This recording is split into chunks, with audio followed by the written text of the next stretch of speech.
अस्सलाम वालेकुम, मैं हूं अलीना फारूक शेख। इस वक्त तक की सबसे बड़ी ब्रेकिंग न्यूज़ डेवलपिंग स्टोरी के ऊपर तज्जिया तबसरा करने जा रहे हैं। आपको पता है आज इसराइल और यूएसए ने ईरान के ऊपर हमला कर दिया। ये हैरान कुन या गैर मुतवक्के नहीं था, क्योंकि हम देख रहे थे बड़े दिनों से एक बिल्डअप यूएस की तरफ से बनाया जा रहा था ईरान के अगेंस्ट। बड़े जो उनके हैवी मिलिट्री एसेट्स हैं उनको न सिर्फ यूएस से इस खित्ते में मूव किया गया बल्कि एक्टिवेट भी किया जा रहा था। तो ये कहीं से गैर मुतवक्के नहीं, लेकिन ये एक्सपेक्ट किया जा रहा था कि शायद अभी इंतज़ार किया जाएगा, क्योंकि आपको पता है साथ साथ मुज़ाकरात भी चल रहे थे यूएस और ईरान के जौहरी माहिदे के ऊपर।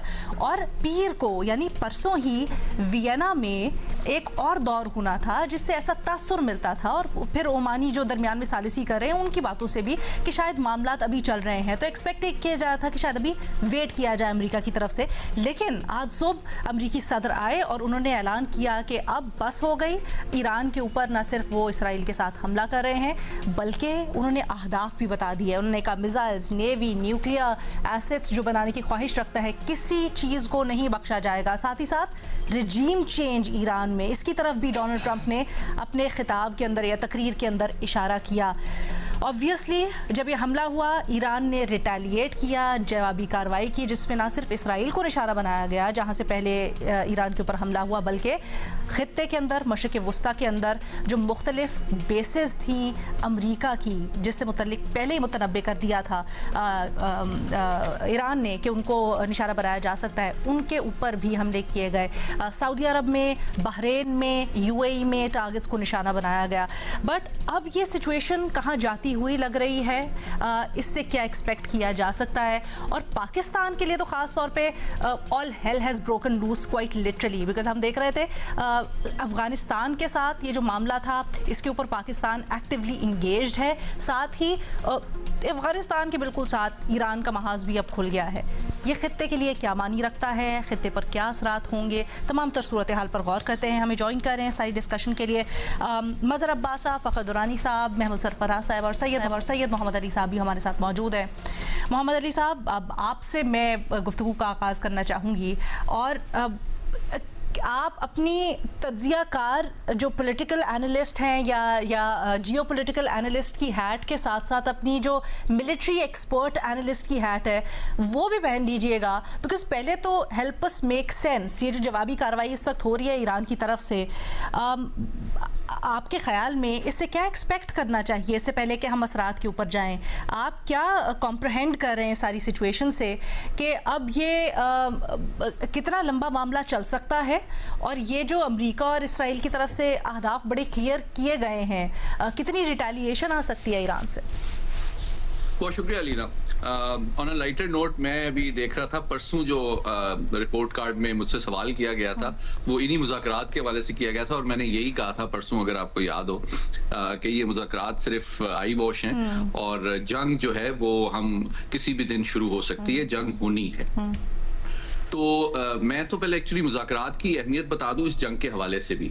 इन मुज़ाकरात का बहुत से जो माहिरीन हैं जो बयानात को ज़्यादा संजीदगी से लेते हैं, मैं समझता हूँ उसके किसी भी बारावर साबित होने या नतीजा खेज होने के बिल्कुल भी इम्कानात नहीं थे, और मेरा मौक़िफ़ ये शुरू से रहा है। और उसकी बुनियादी वजह ये थी कि जो एजेंडा है उसी के ऊपर अमेरिका और ईरान का अंडरस्टैंडिंग नहीं थी, क्योंकि ईरान उसको सिर्फ एटमी प्रोग्राम तक महदूद रखना चाहता था, जबकि अमेरिका की कोशिश थी कि वो इसमें उनके मिसाइल प्रोग्राम और जो मुसल्लह तंजीमें हैं उनकी सपोर्ट के ऊपर भी पाबंदी लगाई जाए, लेकिन जिसके लिए बिल्कुल भी तेहरान तैयार नहीं था। तो बेसिकली लेकिन अगर बिल्कुल गैर जानबदाराना तज्जिया किया जाए तो ईरान और अमेरिका ने ये जो पिछले चंद हफ्ते हैं उसको और इन मुज़ाकरात के दौर को इस्तेमाल किया अपनी जंगी तैयारियों को मजीद मुकम्मल करने के लिए। ये इन मुज़ाकरात की एक अहमियत है जो कि आमतौर पर समझी नहीं जाती।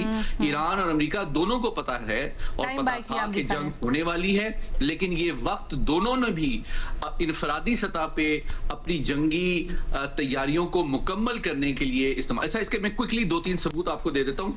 देखिए, ये जंग का फैसला अमेरिका ने आज नहीं किया, ये जंग का ऐलान आज किया है। ये जंग का फैसला चंद माह पहले हो चुका था और ये तमाम ब्रीफिंग्स और फैसले और हिकमत अमली मुकम्मल हो चुकी थी। सिर्फ जो वेट था वो अमरीकी फौजी क़यादत की जानिब से जो टाइम मांगा गया था सदर ट्रंप से कि इतना वक्त हमें दरकार है जो आपके ऑब्जेक्टिव्स और अहकामात हैं उस पर अमल दरामद के लिए। इसका सबसे बड़ा सबूत यह है कि आपको याद होगा, मैं क्विकली अभी उनकी हिकमत अमली बता देता हूँ ब्रीफली। देखिए, जो 2 कैरियर बैटल ग्रुप्स इस वक्त मशरिक़ वस्ता में अमेरिका के डिप्लॉयड हैं। ऑफेंसिव रोल में जो बहरे अरब में शाम की के करीब जो ओमान के करीब जो उनका बहरी बेड़ा है जो led by USS Abraham Lincoln, ये ऑफेंसिव रोल में डिप्लॉयड है। मैं क्विकली बता देता हूं। और जो डिफेंसिव रोल में डिप्लॉयड है वो मेडिटेरेनियन सी में जो अमेरिकी बेड़ा है लेड बाय USS फोर्ड है, ठीक है।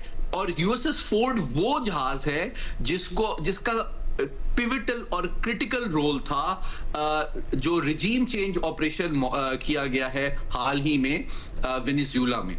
और उसके बाद आप देखें 4800 का इस जहाज के ऊपर हमला होता है। उनको एक दिन छुट्टी नहीं दी गई। 3 हफ्ते पहले जैसे ही वो रिजीम चेंज का ऑपरेशन मुकम्मल हुआ, उनको हुक्म दिया गया कि फौरी तौर पे आप इसराइल के करीब पहुंचे और उनके फजाई दिफा के लिए अपने जो तैयारे हैं और अपना कैरियर बैटल ग्रुप को डिप्लॉय करें। इसका मतलब है कि उनको पहले से पता था कि वो क्या करने जा रहे हैं, ये उनको आज नहीं पता चला। अच्छा, दूसरी बात, मैंने शायद कल या परसों भी आपके प्रोग्राम में ये बताया था कि शायद अमेरिका की तारीख में पहली दफा, मैं चूंकि अमेरिका में भी रहा हूं और इन मामलात को देखता रहा हूं, कि अमेरिका का सफ़े अव्वल का जो F-22 फाइटर है, जो 5th जनरेशन उनका जहाज है, जो first tactical fighter wing deployed है लैंगले एयरबेस में, जिसका मिशन अमेरिकी फजाइया के डॉक्ट्राइन के मुताबिक वॉशिंगटन का एयर डिफेंस है, उसको इसराइल में 2 दिन पहले डिप्लॉय किया गया है। तो आपको पता था, और इसराइल पे बराह रास्त अमेरिकी लड़ाका तैयारों और मिसाइल बैटरीज की डिप्लॉयमेंट, और फिर जिन अमेरिकी अड्डों के ऊपर जवाबी कार्रवाई अभी ईरान ने की है, उन सब के पास उनके दिफा के लिए अमेरिका ने मजीद मिसाइल डिफेंस सिस्टम, पैट्रियट्स वगैरह लगा दिए थे, इसलिए कि उनको पता था कि ईरान के जवाबी ऑप्शंस क्या हैं। ये क्विकली मैं बता रहा हूं। अच्छा, तो तीसरी बात यह है कि पिछले 2 हफ्ते में बहुत बड़े पैमाने पे तकरीबन 1 दर्जन से ज्यादा मिड एयर रिफ्यूलिंग के लिए टैंकर्स जो है अमेरिकी, वो भी मशरिक़ वस्ता में डिप्लॉय किए गए थे। और मैं क्विकली बता देता हूं कि ईरान क्यों इन अमेरिकी अड्डों को निशाना बना रहा है जो कि अरब ममालिक में मौजूद हैं। इसलिए कि जो इसराइली तैयारे हैं F-35, F-15 और F-16, वो ईरान तक भारी भरकम हथियार और मिसाइल उठा के जाके लॉन्च करके वापस महफूज अंदाज में इसराइल पहुंचने की सलाहियत नहीं रखते हैं। उनको फजा में मिड एयर रिफ्यूलिंग अमेरिकी तैयारे प्रोवाइड कर रहे हैं जो कि इन बेसिस से टेक ऑफ करते हैं। तो जिन बेसिस से अमेरिकी तैयारों ने टेक ऑफ करके मिड एयर रिफ्यूलिंग प्रोवाइड की है इसराइली लड़ाका तैयारों को, उनको जवाबी कार्रवाई में ईरान इस वक्त निशाना बना रहा है। That's very interesting. क्योंकि ये समझने की कोशिश करी थी ना कि ईरान का इस वक्त प्ले क्या है और ईरान के पास इस वक्त कैपेसिटी क्या है। मैं आपके पास इस जवाब के लिए वापस आऊंगी क्योंकि हम इसको इन डेप्थ समझना चाहते हैं, लेकिन पहले इस वक्त एग्जैक्टली क्या आने वाले घंटों में हमें वी शुड लुक फॉर। मैं चाहूँगी सारों को शामिल इसमें गुफ्तगू करें, फिर वापस I will come back to you. Mazhar Abbas साहब, अभी हम कल ही बात कर रहे थे अफगानिस्तान के ऊपर और आपने निशानदेही की कि टाइमिंग इसकी बड़ी इंपॉर्टेंट है ईरान की सिचुएशन को देखते हुए ख़ास तौर पे। यहाँ पर अब आप क्या देख रहे हैं ये खित्ता, इसके असरात क्या यहाँ पर ये समझा जाए कि आने वाले दिनों में मजीद इसमें ममालिक जुड़ जाएंगे या फिर ये एक आइसोलेटेड कॉन्फ्लिक्ट होगा? नहीं, ये बिल्कुल भी आइसोलेटेड कॉन्फ्लिक्ट नहीं होगा। ये खित्ते के लिए बहुत अलार्मिंग सिचुएशन है। खित्ते के लिए मेरा ख्याल है पिछला जो अटैक था उससे ज़्यादा अलार्मिंग सिचुएशन मुझे लग रही है। और न पहले न्यूक्लियर टारगेट था और मिसाइल टारगेट थे, ना अब उनकी टेक्नोलॉजी टारगेट ईरान की रिजीम है। और ईरान की रिजीम के बारे में अब कितनी संजीदगी से जो है अमेरिकन और इजराइलीज़ और दीगर लोग जाते हैं, उसकी एक झलक हमें नज़र आई। और अभी भी शायद वही टारगेट है और ये ऐन मुमकिन है कि ये पिछली जंग से ज़्यादा तूल पकड़ जाए।